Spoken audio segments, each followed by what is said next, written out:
नमस्ते। क्या आप जानते हैं कि आज इंडिया में हर 5 लोगों में से एक हाई ब्लड प्रेशर का शिकार है, यानी 8 करोड़ लोग। अब आप ये सोच रहे होंगे तो क्या फ़र्क पड़ता है, 8 करोड़ में से एक मैं भी हूँ, तो क्या फ़र्क पड़ता है?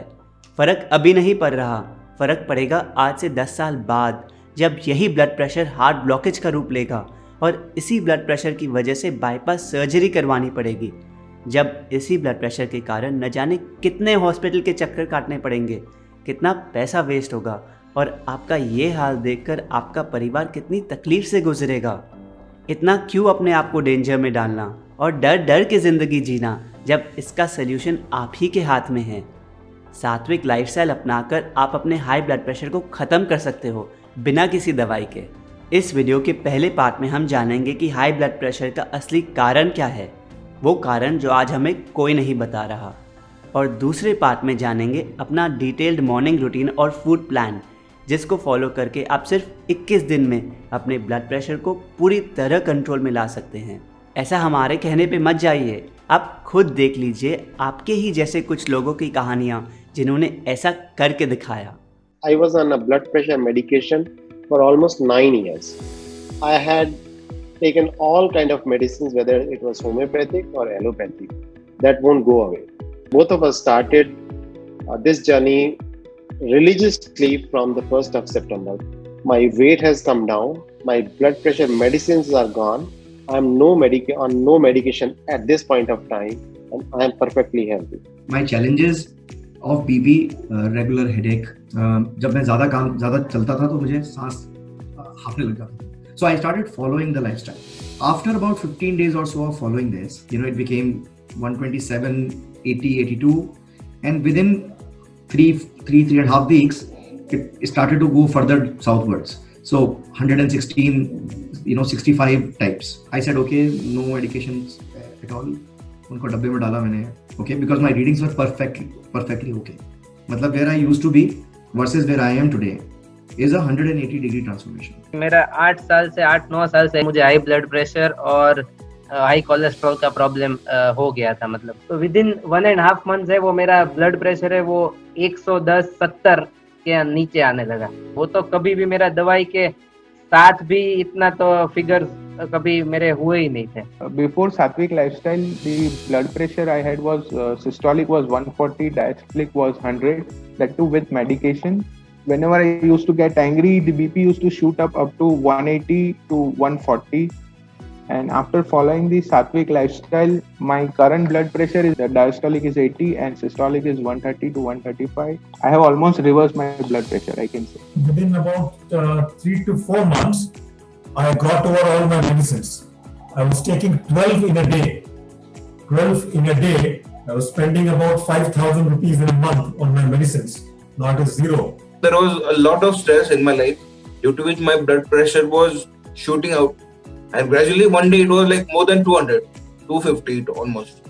And on that day, like there was a small vein in my brain which was about to burst if I was not treated in time. I was in coma for almost 3 days.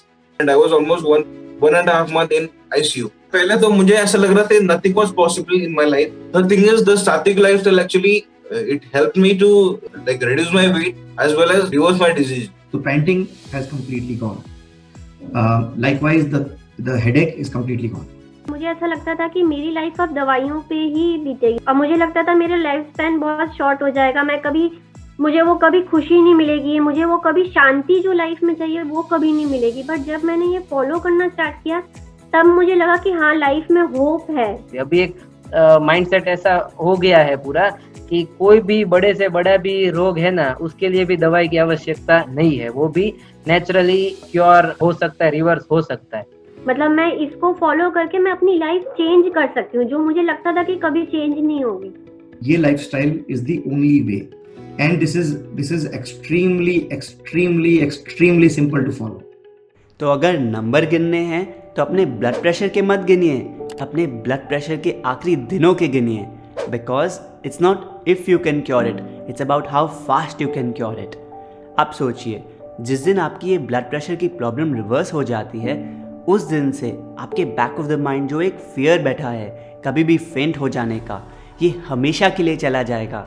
Headache एक history बन जाएगा, कभी breathlessness नहीं होगी।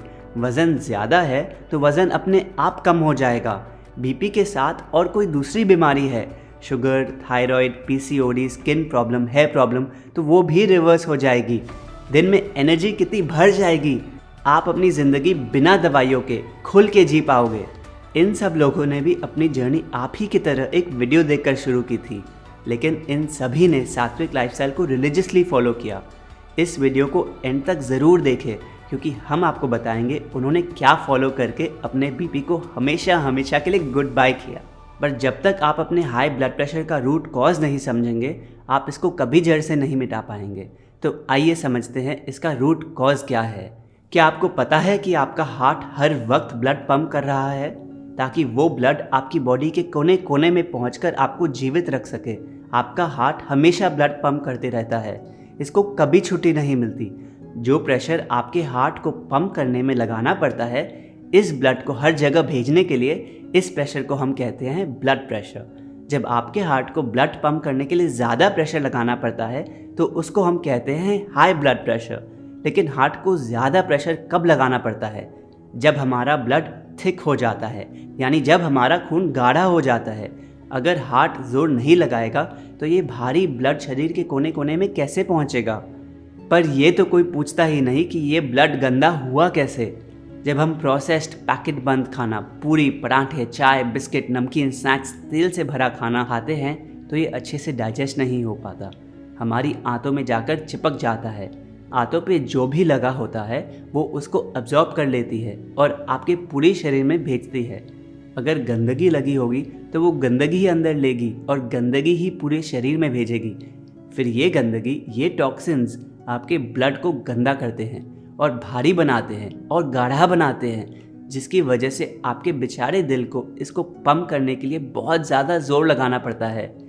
असल में ये high blood pressure नहीं, हाई फूड प्रेशर है। आप समझिए, इस भारी ब्लड को पंप करना आपके हार्ट के लिए हैवी वेट लिफ्टिंग करने जैसा है। दिन में 24 घंटे, हफ्ते में 7 दिन हैवी वेट लिफ्टिंग करते रहता है आपका अंदर बैठा ये दिल। और जाहिर सी बात है कि जब हम किसी भी ऑर्गन से इतना काम करवाएंगे तो वो हमें जल्दी छोड़ के चला जाएगा।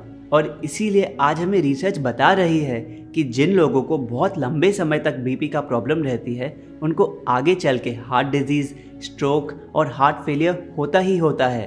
हम आपको डराना नहीं चाहते, हम तो ये चाहते हैं कि आपको और आपकी फैमिली को कभी ये दिन ना देखना पड़े।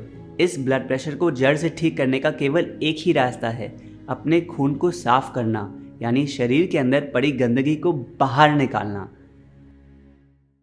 अब आप शायद सोच रहे हो, लेकिन हमारा काम तो एक गोली सुबह और एक गोली शाम को लेकर चल रहा है, तो ये शरीर साफ वाफ क्या करना? तो आइए एक बार ये भी समझ ले कि आपकी ये दवाई अच्छी है कि नहीं, लेनी चाहिए कि नहीं।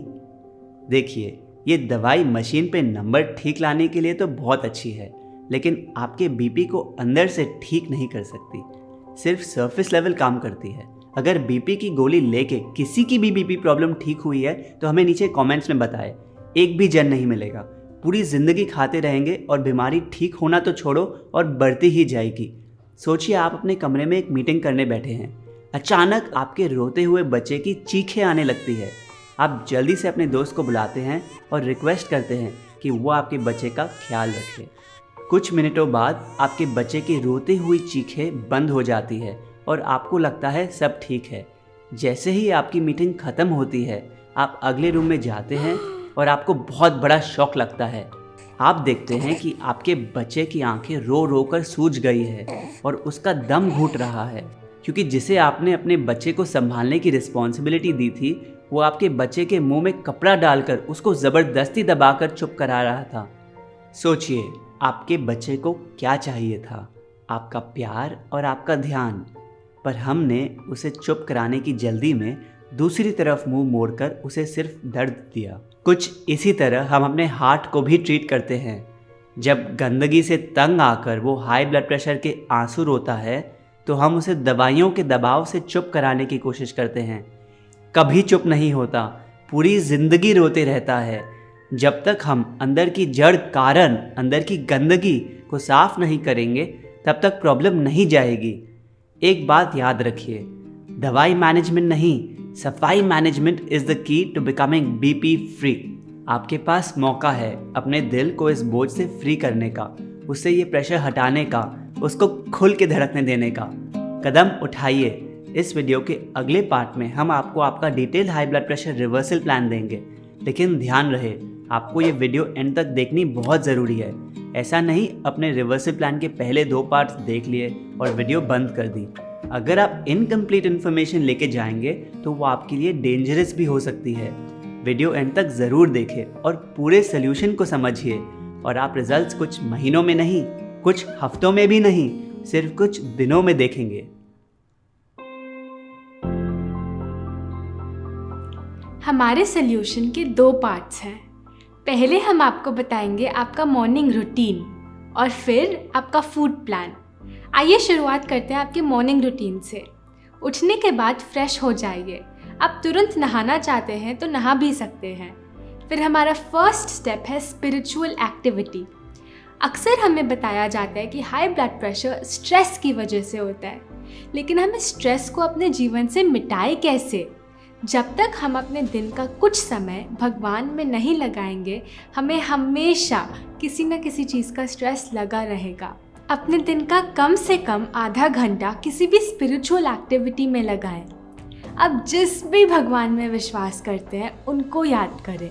आप चैंटिंग यानी जप कर सकते हैं, स्क्रिप्चुरल स्टडी यानी वेदों का अध्ययन कर सकते हैं, आरती या पूजा करना चाहें तो वो कर सकते हैं, भगवान का नाम यानी कीर्तन सुन सकते हैं। लेकिन इस आधे घंटे के लिए बाकी सब काम बंद करके भगवान के लिए निकालिए। उनको अपना ग्रैटिट्यूड, धन्यवाद एक्सप्रेस कीजिए।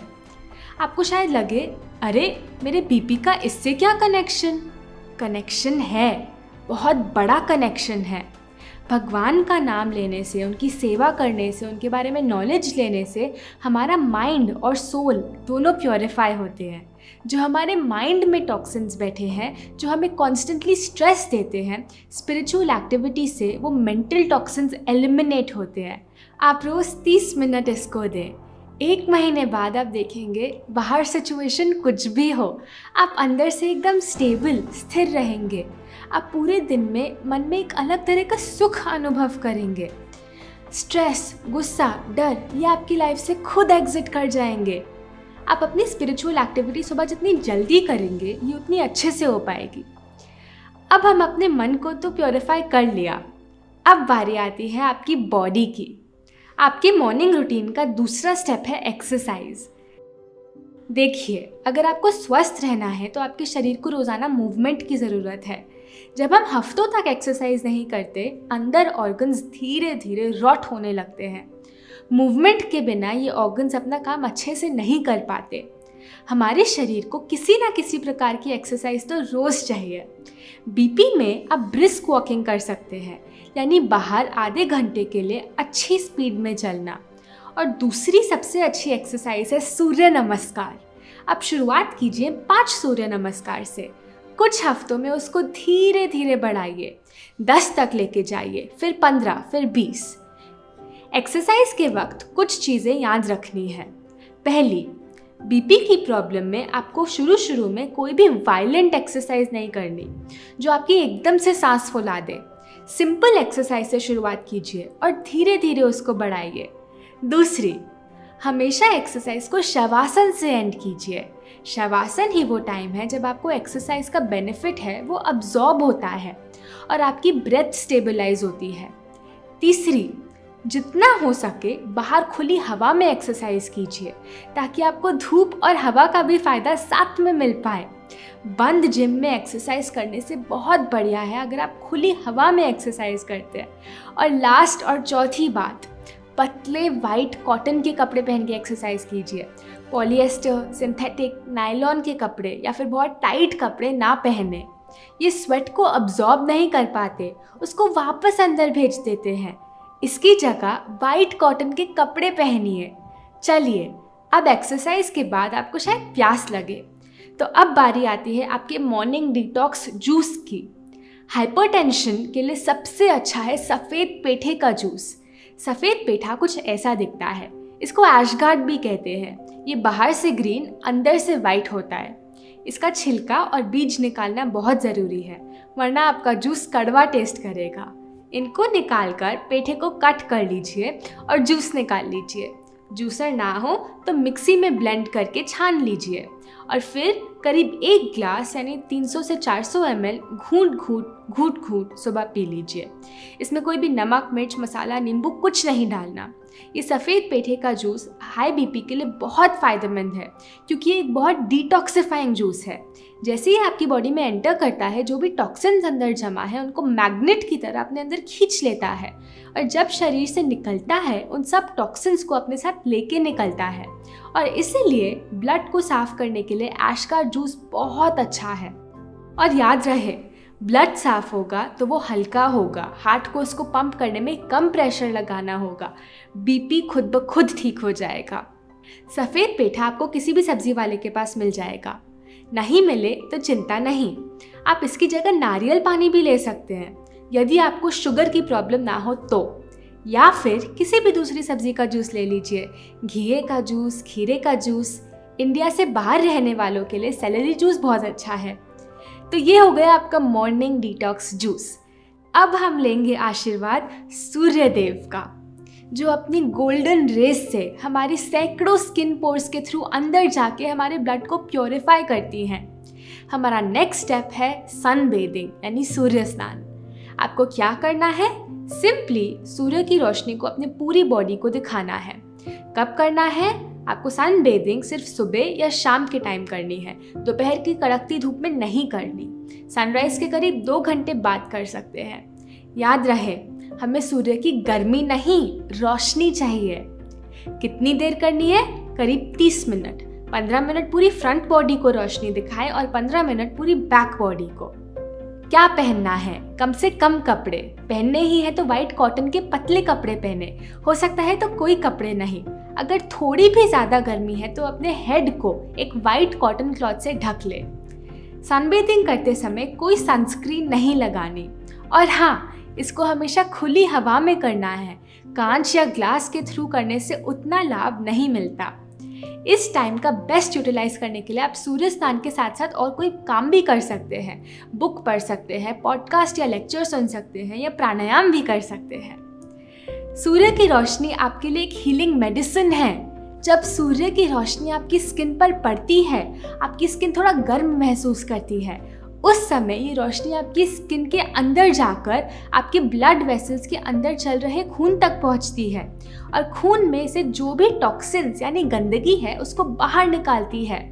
खून जब साफ हो जाता है तो अपने आप हल्का हो जाता है और अच्छी तरह फ्लो करने लगता है।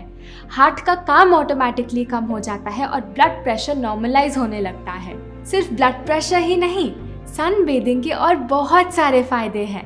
रोज सूर्य की रोशनी मिलने से हमारा मन खुश रहता है, स्ट्रेस गायब हो जाता है। ये अंदर बैठे जो भी वायरस या फंगस है उसको मारती है, इम्यूनिटी बढ़ाती है, त्वचा को साफ करती है, हड्डियों को मजबूत करती है। तो रोज बस थोड़ा समय अपने शरीर को सूर्य की रोशनी जरूर दिखाएं। चलिए अब अपने spiritual activity, exercise, detox, juice, sunbathing चारों कर लिए। अब आपके मॉर्निंग रूटीन के लास्ट 2 स्टेप बाकी हैं। बढ़ते हैं हाइपरटेंशन रिवर्सल प्लान के नेक्स्ट स्टेप पे, और वो है ठंडी पट्टी यानी वेट पैक। ये स्टेप हाइपरटेंशन के लिए बहुत ज़रूरी है। देखने में मामूली लगता है लेकिन इसका इफ़ेक्ट बहुत डीप है। क्या होती है ये ठंडी पट्टी और हमें क्या करना है? एक वाइट कॉटन का कपड़ा लीजिए, उसको लंबी पट्टी में फोल्ड कीजिए, करीब 10 इंच चौड़ी। फिर इसको ठंडे पानी में भिगोकर निचोड़ लें। पानी उतना ही ठंडा होना चाहिए जितना आप आसानी से सहन कर सके। पट्टी को पेट के चारों ओर इस तरह लपेट लें और फिर टक कर लें ताकि वो गिरे ना। आपकी नाभि इस पट्टी के बीच में होनी चाहिए। एक और छोटी पट्टी लें, करीब 2 इंच चौड़ी, ठंडे पानी में भिगोकर अपने गले पे लपेट लें। एक और छोटी पट्टी लें, ठंडे पानी में भिगोकर इसे अपने माथे पे लपेट लें। याद रहे, तीनों पट्टियों को हमेशा साथ में लगाएं। इसको 30 से 40 मिनट तक लगा के रखें। इसको आप दिन में कभी भी लगा सकते हैं, बस जब ये लगी हो उस समय कुछ खाना या पीना नहीं है। आप पट्टी के ऊपर अपने कपड़े पहनकर अपना कोई भी दूसरा काम भी कर सकते हैं। जब आप अपना हाइपोटेंशियल रिवर्सल प्लान फॉलो करना शुरू करेंगे, पहले 3 महीने इसको रोज़ 2 बार लगाना है, एक बार सुबह एक बार शाम, और फिर 3 महीने के बाद आप इसको छोड़ सकते हैं और फिर सिर्फ ज़रूरत पड़ने पर लगाएं। बहुत सर्दी के महीनों में पट्टी नहीं लगानी, उस समय इसको छोड़ दें, बाकी सारे स्टेप्स फॉलो करें। इस पट्टी से होता क्या है? पट्टी लगाने से आपके शरीर में 2 टेम्परेचर मेंटेन होते हैं। जहाँ पट्टी लगी है वो हिस्से बाकी शरीर से ज़्यादा ठंडे हो जाते हैं, और ये प्रकृति का नियम है कि जब भी 2 टेम्परेचर एक जगह मेंटेन होते हैं वहाँ सर्कुलेशन बढ़ जाता है। तो पट्टी लगाने से आपका ब्लड सर्कुलेट करने लगता है। सर्कुलेट करने से जो भी ब्लड के अंदर गंदगी, टॉक्सिन्स फंसे हैं, वो भी सर्कुलेट होने लगते हैं और फिर बाहर निकलने लगते हैं। पहले जो खून एकदम गाढ़ा और गंदा हो गया था वो साफ और हल्का होने लगता है। खून हल्का होगा तो ऑटोमेटिकली हार्ट को उसको पंप करने में कम प्रेशर लगाना पड़ेगा, ब्लड प्रेशर नॉर्मलाइज होगा ही होगा। इस प्रोसेस को आपके लिए इजी करने के लिए हमने पट्टी को अपने वेबसाइट पे भी अवेलेबल किया है, वहाँ से आप इसको डायरेक्टली ऑर्डर कर सकते हैं। एक और बात, ये वेट पैक सर दर्द के समय भी बहुत फ़ायदेमंद है। जब भी आपको हेडेक हो, दवाई ना ले, तुरंत अपने माथे पे वेट पैक लगाएं, आपका हेडेक यूं चला जाएगा। चलिए, बस अब आपका मॉर्निंग रूटीन का लास्ट स्टेप रह गया और वो है एनेमा। आपको पता है बीपी की प्रॉब्लम की शुरुआत होती कहाँ से है? आपकी इंटेस्टाइन से, आंतों में। Constipation is the mother of all diseases, even high blood pressure. अगर आपको आज हाई ब्लड प्रेशर की प्रॉब्लम है तो मतलब आंतों में गंदगी जमी है। तो हमें इस गंदगी की हार्ड कोटिंग को मेल्ट करना है। कैसे? एनेमा लेके। एनेमा एक ऐसा प्रोसेस है जो आप खुद ले सकते हैं, आपको किसी और की ज़रूरत नहीं। ऐसा एनेमा ले जो कुछ ऐसा दिखता है। इसको पहले पानी से धो ले और फिर एनेमा पॉट में 300 से 500 ml साफ पानी भर ले। इसको लेने की बेस्ट जगह है आपका बाथरूम। पाइप की टिप पे थोड़ा तेल लगा लीजिए, फिर इसको किसी ऊंचे शेल्फ पर रख लें। अपनी कमर से ऊंचा होना चाहिए।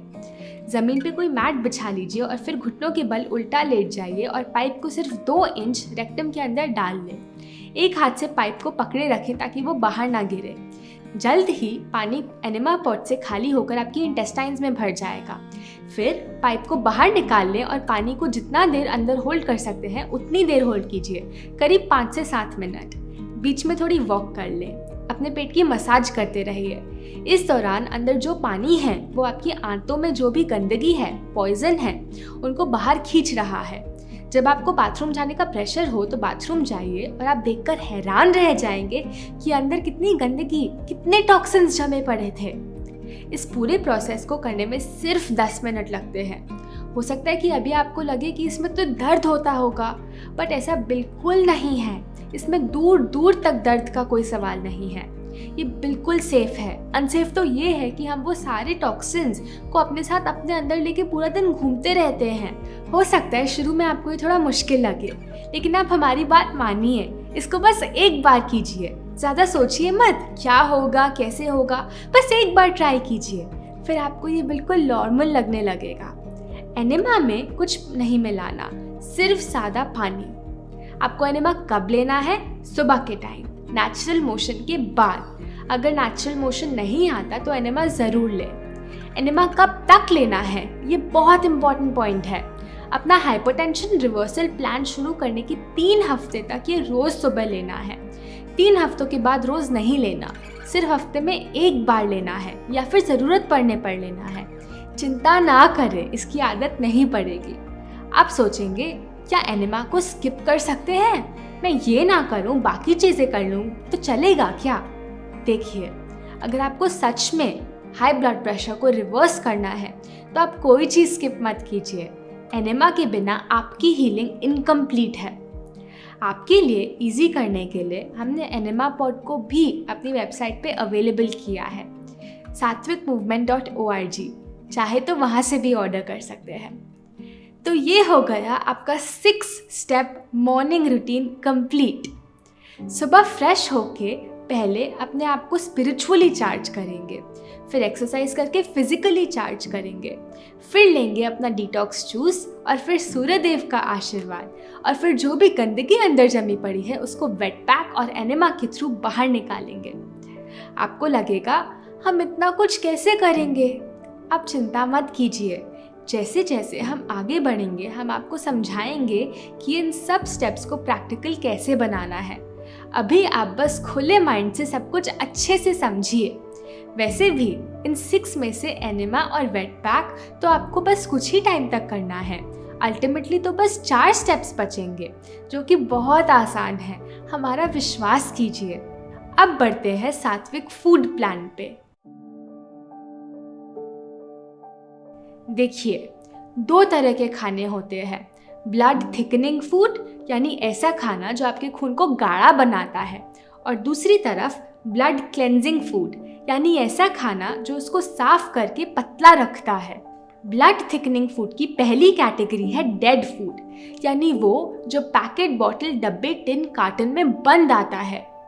ये सब चीज़ें हमारे शरीर में गोंद की तरह चिपक जाती हैं और फिर अंदर बैठी बैठी सड़ती हैं और गंदगी क्रिएट करके ब्लड को मोटा करती हैं। इसमें कोई जान नहीं है, ये डेड फूड है। जो चीज़ खुद डेड है वो आपको लाइफ कैसे दे सकती है? दूसरी तरफ है लिविंग फूड, यानी वो जिसमें जान होती है, जैसे कि फ्रूट्स, वेजिटेबल्स, स्प्राउट्स और ग्रेन्स, जो हमें सीधा सीधा माँ प्रकृति से मिलता है। ये शरीर के अंदर जमी गंदगी को निकालने में मदद करते हैं। डेड फूड को आइडेंटिफाई करने का एक सिंपल फॉर्मूला है।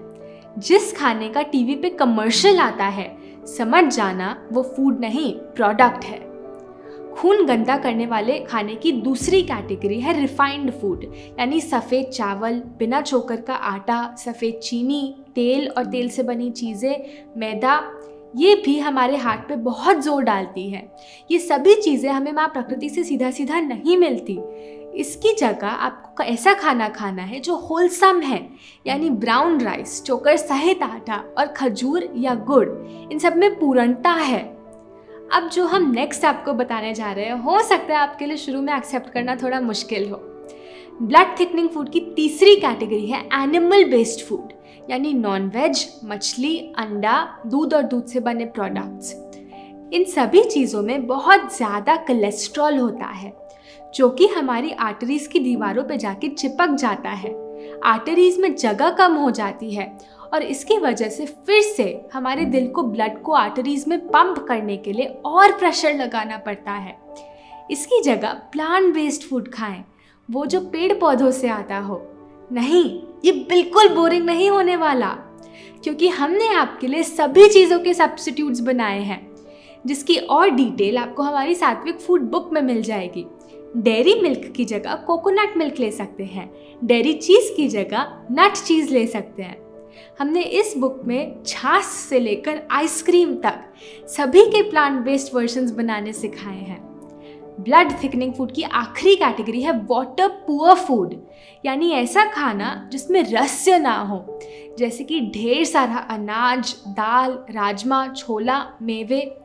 इसकी जगह वाटर रिच फूड ले, वो जिसमें पानी भरपूर मात्रा में हो, जैसे कि जूसेस, फल और सब्जियां। आप बोलेंगे हाँ, हम तो वाटर रिच फूड खाते हैं, लेकिन अगर मैं आपसे पूछूं बताओ क्या क्या खाते हो, तो आप बोलेंगे सुबह उठ के थोड़ी चाय लेते हैं, ब्रेकफास्ट में कभी ब्रेड तो कभी पोहा, लंच में 2 रोटी के साथ दाल और डिनर में कभी चावल तो कभी रोटी। आप ही बताइए, ऐसी डाइट में ज़्यादातर खाना एल्कलाइन है या एसिडिक? पूरी तरह एसिडिक है। एसिडिक खाना हमारे खून को गाढ़ा बनाता है, बीमार कैसे नहीं पड़ेंगे। हमारी डाइट 80% एल्कलाइन यानी वाटर रिच होनी चाहिए और सिर्फ 20% एसिडिक हो सकती है। ये कैसे करना है हम आपको थोड़ी देर में डिटेल में बताएंगे। अभी इतना समझ लीजिए कि जो वाटर रिच फूड होता है, इसका फाइबर आपकी बॉडी के अंदर जाके नेचुरल स्क्रबर का काम करता है, गंदगी को खींचकर अपने साथ बाहर निकालता है। ये तो हो गए हमारे 4 नियम। अब आप सोचेंगे ये तो बताओ हम खाए क्या? आइए डिस्कस करते हैं आपका नया फूड प्लान। सुबह उठ के सबसे पहले किसी भी सब्जी का जूस ले सकते हैं, सफ़ेद पेठे का रस, नारियल पानी या कोई भी सब्जी का जूस। जूस के 2 घंटे बाद ही ब्रेकफास्ट लें। ब्रेकफास्ट में एक प्लेट भर के अपने फेवरेट फ्रूट्स खाइए। सबसे अच्छा है कि आप एक बार में एक ही फल खाएं, लेकिन उससे संतुष्टि ना मिले तो 2-3 फल मिला के भी खा सकते हैं, कोई बात नहीं। हमेशा वो फल खाइए जो आपके देश में उगते हैं और मौसम के हैं। Always eat seasonal and regional. Seasonal फल हमेशा सस्ते भी होते हैं। लंच में आप अपना ग्रेन मील ले सकते हैं, लेकिन इसमें अनाज कम होना चाहिए और सब्जी ज़्यादा। हम एक खास तरह की चपाती सजेस्ट करते हैं। ये पूरी तरह गेहूं की जगह आधी गेहूं और आधी सब्जी की बनती है। आप किसी भी सब्जी की चपाती बना सकते हैं, खीरा, चुकंदर, पालक, घिया, गाजर। चपाती के साथ आती है सब्जी। अब जो हम सब्जी रेकमेंड करते हैं वो भी थोड़ी अलग है। तेल की बजाय हम इसमें नारियल घिस के डालते हैं और मिर्च मसालों की जगह हम इसमें ताज़ी पत्तियां डालते हैं। हमने ये चपाती और सब्जी बनाने की विधि समझाने के लिए एक अलग वीडियो बनाई है, जो आप इस वीडियो के बाद हमारे चैनल पे ज़रूर देख सकते हैं। यदि आप एक चपाती खाते हैं तो 2 कटोरी सब्जी खाएं। यदि 2 चपाती खाते हैं तो 4 कटोरी सब्जी खाएं। मतलब सब्जी ज़्यादा खाएं और अनाज कम। एक और बात, एक बार में एक ही अनाज खाएं, 1 ग्रेन पर मील। ऐसा नहीं 2-2, 3-3 अनाज मिला के खा रहे हैं। दाल रोटी की जगह सब्जी रोटी खाएं, दाल चावल की जगह सब्जी चावल खाएं। मल्टीग्रेन आटा बिल्कुल बेकार, प्रकृति ने हमें नहीं दिया।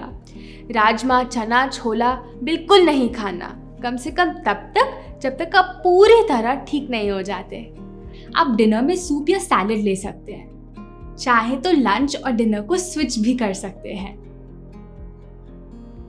आपको शायद लगे ये तो अभी जो मैं कर रहा हूँ उससे बहुत अलग है। हाँ जी, अलग तो होगा ही। यदि आप वही चीज़ें करते रहेंगे जो आप पहले करते थे तो आपका हाई ब्लड प्रेशर रिवर्स कैसे होगा? लेकिन चिंता ना करें, आपको इसमें बहुत जल्द बहुत मज़ा आने लगेगा। हम में से कुछ लोगों को लगता है कि हमारा बीपी स्ट्रेस की वजह से है। एक बात याद रखिएगा, जैसा अन्न वैसा मन। जब आप ये सात्विक खाना खाएंगे तो आप में धीरे धीरे सारे सात्विक गुण भी आने लगेंगे। Happiness, compassion, love, bliss, self control, fearlessness, purity. दूसरी तरफ जो खाना बहुत मिर्च मसालों से भरा होता है, बासी सड़ा हुआ खाना, नॉनवेज, मीट, अंडे, चाय, कॉफ़ी, ये सब राजसिक और तामसिक कैटेगरी में आते हैं और हमारे अंदर ईगो, एंजाइटी, गुस्सा, इम्पेशेंस, डर, डिप्रेशन, आलस्य और टायर्डनेस लाते हैं। अगर आप राजसिक और तामसिक खाने के रास्ते पे चलते रहोगे तो ये समझ लीजिए कि heart disease, stroke, heart attacks बहुत दूर नहीं है। इस खाने का नेचर ही ये है, बीमारी पैदा करना। हमारा काम है आपके सामने सच्चाई लाना। चॉइस पूरी तरह आपकी है। जब आप ये डाइट प्लान फॉलो करना शुरू करेंगे तो एक और बहुत ज़रूरी बात ध्यान में रखेंगे, और वो है 16 आवर फास्टिंग, यानी 16 घंटे उपवास।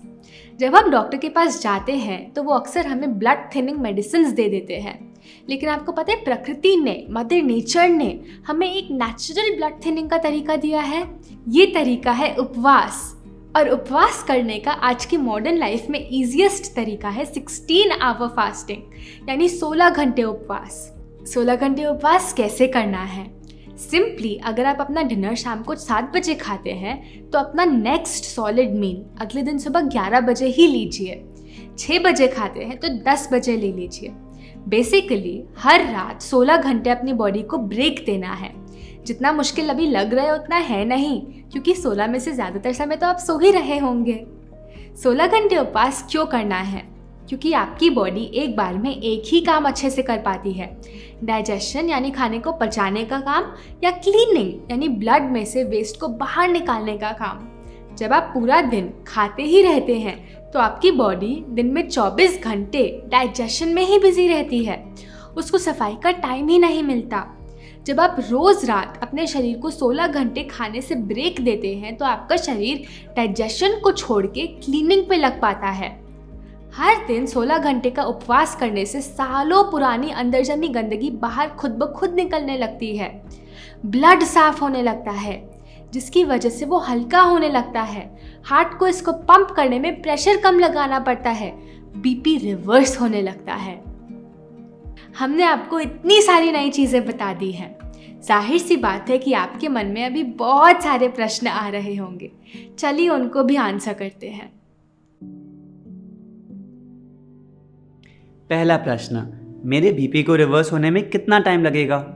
देखिए, अगर आप मॉर्निंग रूटीन और फूड प्लान को रिलीजियसली फॉलो करेंगे तो हम अपने अनुभव से आपको बता सकते हैं कि लगभग 21 दिन 21 डेज में रीडिंग्स नॉर्मल आनी शुरू हो जाती है, लेकिन पूरी तरह जड़ से रिवर्स होने में 3 महीने लग जाते हैं। हो सकता है कि आप में से कुछ लोगों को इससे थोड़ा कम समय लगे तो कुछ लोगों को थोड़ा ज़्यादा। डिपेंड करता है बीमारी कितनी पुरानी है, इसकी फ़िक्र ना करें। एक बहुत इम्पॉर्टेंट बात, जब आप इस रास्ते पे चलना शुरू करेंगे तो हो सकता है कि आपको कोल्ड आ जाए, फीवर हो जाए, वॉमिटिंग, डायरिया, कफ आ जाए। अगर ऐसा होता है तो समझ लीजिएगा कि आपने जो रास्ता चुना है वो काम कर रहा है। कोल्ड, कफ, फीवर, डायरिया, वॉमिटिंग, इन सबको डिटॉक्स सिम्टम्स कहते हैं। ये आपकी बॉडी से उस गंदगी को निकालने के तरीके हैं। घबराना नहीं, इनको सेलिब्रेट करना है। ये नहीं आएंगे तो गंदगी बाहर कैसे निकलेगी? इनको दवाइयाँ लेकर अंदर नहीं दबाना। क्या करना है, उस समय 1-2 दिन का फुल फास्टिंग कर ले, पूरे दिन लिक्विड्स लेते रहे और सॉलिड फूड को छोड़ दे। उस समय ठंडी पट्टी और एनीमा तो करना ही है ताकि बॉडी और जल्दी साफ हो पाए। दूसरा क्वेश्चन, मैंने तो सुना है कि हाई बीपी हेरिडिटरी प्रॉब्लम है, फिर कैसे ठीक होगी? देखिए, हम ये मानते हैं कि लगभग 99% बीमारियाँ जिनको हेरिडिटरी बोला जाता है वो हेरिडिटरी नहीं होती। Disease is not hereditary, our kitchen is hereditary. जाहिर सी बात है कि अगर एक बच्चा वही खाना खाएगा जो उसके माता पिता खाते हैं तो उसको बीमारियां भी वही होगी। जिन लोगों के आपने हीलिंग स्टोरी सुनी, उनकी फैमिली में बीपी के बावजूद भी उन्होंने अपना बीपी के प्रॉब्लम्स को सॉल्व किया, रिवर्स किया। इसका क्या मतलब है? हमारा बीपी हमारे हाथ में है, हमारे जीन्स में नहीं। तीसरा क्वेश्चन, हम दवाइयाँ कैसे छोड़ें? देखिए, जब आप ये लाइफस्टाइल फॉलो करेंगे तो आपकी बीपी की रीडिंग्स अपने आप नॉर्मल आने लगेंगी और दवाइयों की ज़रूरत ही ख़त्म हो जाएगी, क्योंकि जो काम दवाइयाँ आर्टिफिशियली कर रही थी वो आपके फूड और लाइफस्टाइल ने नेचुरली कर दिया। तो जैसे जैसे आपके ब्लड प्रेशर लेवल्स कम होते हैं वैसे वैसे दवाई की डोज कम करते जाएं, एकदम से ना छोड़ें। हम रेकमेंड करते हैं कि आपके जो भी मेडिकल डॉक्टर है आप उनकी सलाह लेकर ही दवाई कम करें। हम यकीन से कह सकते हैं कि अगर आपने ये प्लान रिलीजियसली फॉलो किया तो आप मेडिसिन फ्री और डिजीज़ फ्री लाइफ ज़रूर जिएंगे। चौथा क्वेश्चन, जब मैं कभी बाहर जाता हूँ या ट्रैवल करता हूँ तो कैसे फॉलो करूँ? जब आप बाहर जाते हैं, ट्रैवल करते हैं तो हो सकता है 100% रूटीन न फॉलो हो पाए। सिर्फ उस समय के लिए 70% रूटीन फॉलो कर ले। स्पिरिचुअल प्रैक्टिस तो ऐसी चीज़ है जो आप कभी भी कर सकते हो। अगर आप 30 मिनट्स नहीं निकाल सकते तो 5-10 मिनट निकाल कर भगवान को याद करें या वेदों का अध्ययन करें। एक्सरसाइज, इसका तरीका तो आप ढूंढ ही लोगे। अगर सनलाइट में नहीं हो सकता कोई बात नहीं, कम से कम रूम के अंदर कर लो। सन बेदिंग जितना हो सकता है उतना कर लीजिए। कभी धूप ना हो तो उस दिन छोड़ दीजिए। एनिमा तो वैसे भी आपको शुरू के सिर्फ 3 हफ्ते रोज़ लेना है, उसके बाद तो सिर्फ ज़रूरत पड़ने पर ही लेना है। उन 3 हफ्तों में भी यदि आप ट्रैवल कर रहे हैं तो अपने साथ ले जाइए। ठंडी पट्टी भी आपको सिर्फ शुरू के 3 महीने रोज़ करनी है, इसके साथ भी आप आराम से ट्रैवल कर सकते हैं। अब आती है बात फूड प्लान की। अगर आप महीने में 2-3 दिन बाहर जाते भी हैं तो एक सिद्धांत को पकड़ के रखिए, 1 ग्रेन मील अ डे। उसमें जो मिलता है खा लो, बाकी दिन फल, सब्जियों और जूसेस पे रहिए। और 16 आवर फास्टिंग तो ऐसी चीज़ है जो आप दुनिया में किसी भी कोने में कर सकते हैं। अब और इंतज़ार नहीं, आज अपने दिल पे हाथ रख के अपने आप से प्रॉमिस करिए कि आप उसको और तकलीफ़ नहीं देंगे। इस वीडियो को उन सभी के साथ शेयर करें जो आज इस बीमारी से गुजर रहे हैं, ताकि वो भी बिना दवाई हाई बीपी को ठीक कर पाए।